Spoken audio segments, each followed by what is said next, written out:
భక్తి ఛానల్ని ప్రారంభోత్సవానికి నన్ను ఆహ్వానించిన వంశీ గారికి నా హృదయపూర్వక నమస్కారాలు.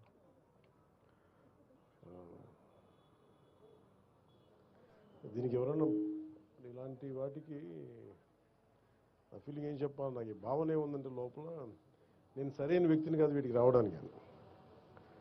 అంటే ఒక మఠాధిపతుల్ని వీళ్ళని ఏదైనా మాట్లాడాలి, నాకేం మాట్లాడాలి నాకు తెలియట్లేదు. కానీ సగటు హైందవ ధర్మాన్ని పాటించే సగటు వ్యక్తిగా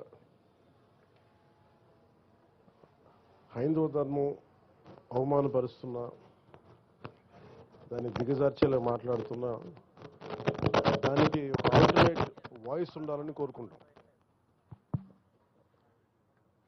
ముఖ్యంగా ప్రసార మాధ్యమాల్లో హైందవ ధర్మాన్ని, హిందూ ధర్మాన్ని, లేదంటే సనాతన ధర్మాన్ని, దానికి పేరు ఏదైనా పెట్టుకోండి, సనాతన ధర్మాన్ని కించపరిచేలాగా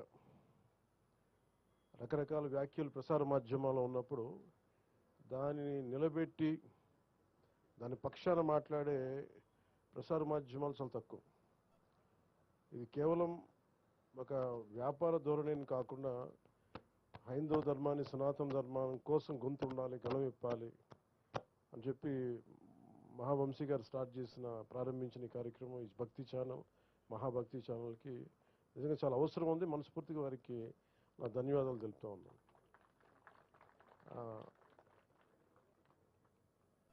మనం మహాభక్తి అంటే నేను వారికి చెప్పదలుచుకుంది ఏంటంటే, ఈ ప్రోగ్రాం ద్వారా ఎప్పుడు మన హిస్టరీ, ఎప్పుడు కూడా మన చరిత్ర స్కూల్లో మనందరం నేర్చుకుంది కానీ ఇప్పటికీ నేర్పుతుంది కానీ మన ధర్మం తాలూకు లేదంటే మన చరిత్ర తాలూకు గొప్పతనం ఎవరు చెప్పారు? ఎంతసేపు అక్కడ ఓడిపోయాం, వాళ్ళు వచ్చి మొఘలాయులు వచ్చి కొట్టారు, లేదంటే బ్రిటిష్ వాళ్ళు వచ్చి కొట్టారు తప్ప మన చరిత్ర తాలూకు గొప్పతనాన్ని సనాతన ధర్మాన్ని పాటించిన పరిపాలకులు ఎంత బలంగా చేశారు, అన్ని మతాలకి ఎలా స్థానం కల్పించారో చెప్పాల్సిన అవసరం ఉంది. కేవలం భక్తి కాకుండా చరిత్ర కూడా చెప్పాలి. దీనికి చాలా చాలా అవసరం అది.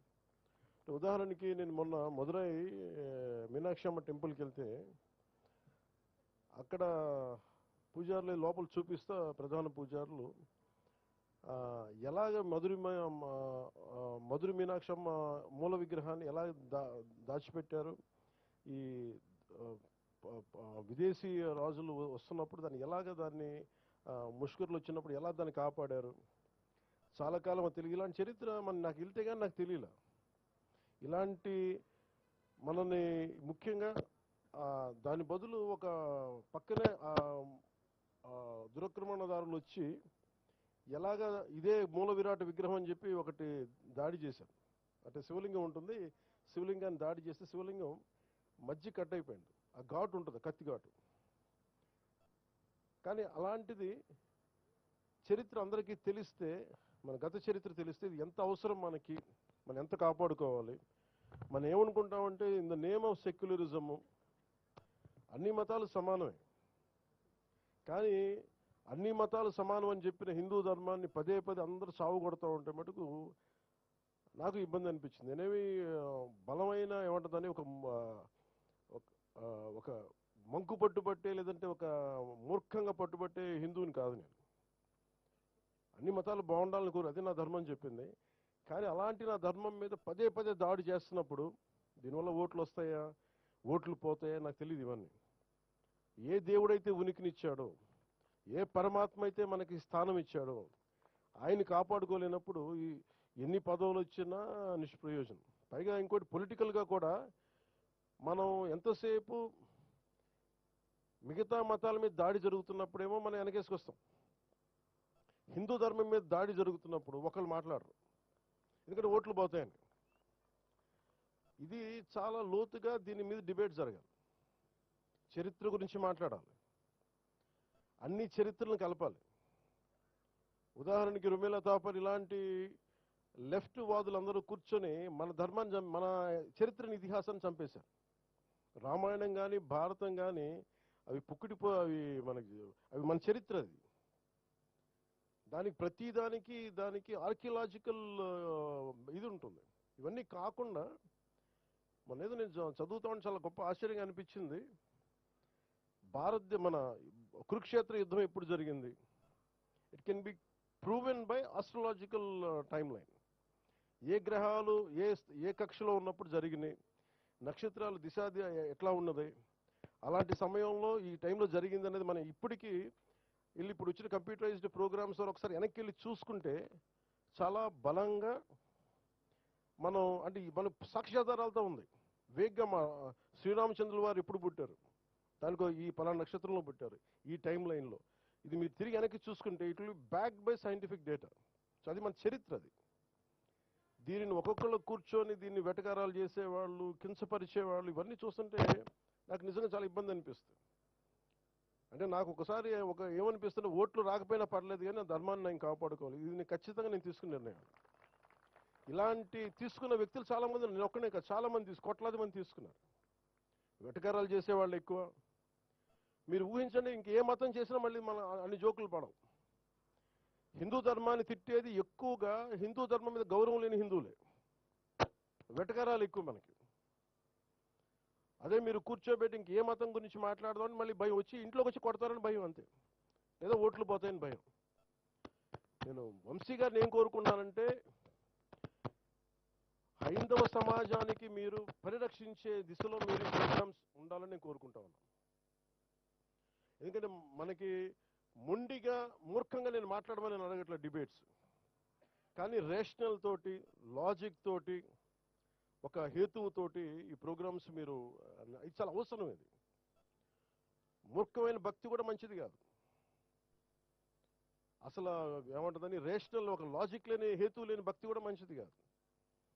హైందవ ధర్మం ప్రతిదానికి నిలబడద్దు, హేతువుకు నిలబడద్దు, పారిపోదు, మూర్ఖంగా చెప్పదు, ఇదే మన పర్మనెంట్ సొల్యూషన్ చెప్పదు. It is ever evolving religion. నిత్య నూతనంగా తనని ఆవిష్కరింపజేసుకునే ధర్మం సనాతన ధర్మం. అందుకని ఇలాంటివన్నీ కూడా నెక్స్ట్ జనరేషన్కి చెప్పాలి, కమింగ్ జనరేషన్స్కి చెప్పాల్సిన అవసరం ఉంది. మన చరిత్ర గురించి చెప్పాల్సిన అవసరం ఉంది. నైస్ డిబేట్స్ దీంట్లో రావాలని కోరుకుంటున్నాను మనస్ఫూర్తిగా. ఈ ఛానల్ మనసు చాలా కోరుకుంటే ప్రతి ఒక్కరికి, ఇక్కడ టీం కూడా ప్రతి ఒక్కరికి పేరు పేరున నేను నా శుభాకాంక్షలు తెలియజేస్తా ఉన్నాను. It's a great opportunity. నాకు కూడా చాలా గొప్ప అవకాశం ఇది. ఎందుకంటే చాలాసార్లు అనిపిస్తుంది, అయ్యప్ప స్వామి పడి పూజ చేస్తుంటే దాని మీద వెటకారాలు చేస్తారు. ఒకసారి నేను చాలా బలంగా హైందవం సనాతన ధర్మం గురించి మాట్లాడతానంటే, నా ధర్మం నేను కాపాడుకోలేని వాడిని మిగతా ధర్మాలు నేనేం కాపాడగలను. అందుకని చాలా బలంగా, అంటే ఏమైపోయిందో ప్రతిదీ ఇది మాట్లాడాలంటే ఓట్లు పోతాయి అంటారు. రాజకీయాల్లో లేని వాళ్ళు కూడా ఓట్లు పోతాయి. అందరం పొలిటికల్లీ రైట్ అయిపోయాం. అదే మీరు మిగతా మతాల గురించి మాట్లాడితే ఎవరికి ఇబ్బంది ఉండదు. వాళ్ళని చేస్తేనేమో సెక్యులరిజం, హైందవ ధర్మం గురించి మాట్లాడితేనే మతోన్మాది. ఇలాంటి పిచ్చి డిబేట్స్ ఎక్కువైపోయినాయి. ఇది కండిషన్. 200 ఏళ్లుగా బ్రిటిష్ మెకాలే దగ్గర నుంచి మనల్ని కండిషన్ చేసి చేసి, రుమిలా తాపర్ లాంటి హిస్టారియన్స్ వక్రీకరించి ఇవన్నీ చెప్పి మనల్ని కండిషన్ చేశారు. అలాగే మనకి కూర్చోబెట్టి ఉత్తరానికి, ఉత్తర భారతానికి మనకి సంబంధం లేదన్నట్టుగా, దక్షిణాది వేరు ఉత్తరాది వేరు అని చెప్పి పిచ్చి ఐడియాలజీ కానీ, ఇవన్నీ మనం కౌంటర్ చేయాల్సి ఉంది. Arguments through rational argument, through proper logical arguments తోటి, బలమైన సాక్ష్యాధారాలతోటి. చాలామంది ఎక్స్పర్ట్స్ ఉన్నారు. అలాంటి గొప్ప వ్యక్తులందరికీ మీరు ఒక ప్లాట్ఫామ్ కావాలి. అది మనకి ఆంధ్ర రాష్ట్రం చాలామంది ఉన్నారు. ఇది మన ఆంధ్రాలో కాదు, తెలంగాణ తెలుగు ప్రజలు ఎక్కడున్నా అందరూ దీన్ని అందరూ చూసే ఛానల్ అవ్వాలని మనస్ఫూర్తిగా కోరుకుంటూ, ఈ సందర్భంలో మహావంశీ గారికి చాలా టఫ్ జాబ్. ఒక ఛానల్ని తీసుకురావడం అంటే కొంతమందికి ఎంప్లాయ్మెంట్ ఇవ్వడం, చాలా బాధ్యత తీసుకుంటాం. ఆల్రెడీ ఒక ఛానల్ చేశారు, ఒక ఎంటర్టైన్మెంట్, ఒక న్యూస్ ఛానల్ ఉంది, ఒక ఎంటర్టైన్మెంట్ ఛానల్, దానికి భక్తి ఛానల్ కూడా ప్రారంభించడం అంటే చాలా కష్టసాధ్యమైంది. ఆయన నాయకత్వంలో, ఆయన లీడర్షిప్లో ఇది మరింత ఉన్నతిని సాధించాలని కోరుకుంటూ ప్రతి ఒక్కరికి పేరు పేరున ఇక్కడికి వచ్చిన మీ అందరికీ ధన్యవాదాలు తెలుపుకుంటూ ముఖ్యంగా ఇక్కడున్న చిన్న పాపలందరికీ మీరు క్షమించాలి. మీరు నన్ను మీరు సరిగ్గా మాట్లాడలేకపోతే మీరందరూ పైకి రండి ఒకసారి.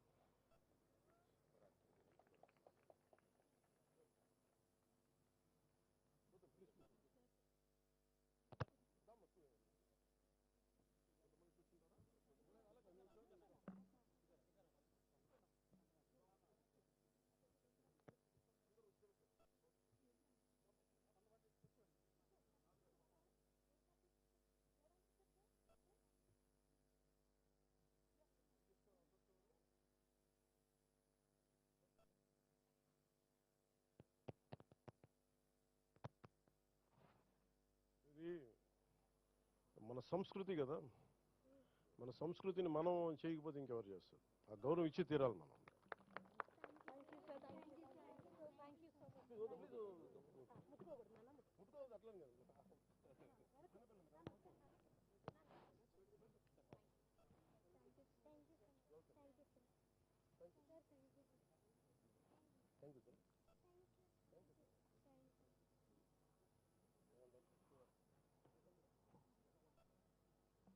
యాక్చువల్గా వంశీ గారు నన్ను శివరాత్రికి అడిగారు నన్ను రమ్మని, కానీ శివరాత్రికి నేను నా పూజల్లో ఉంటాను.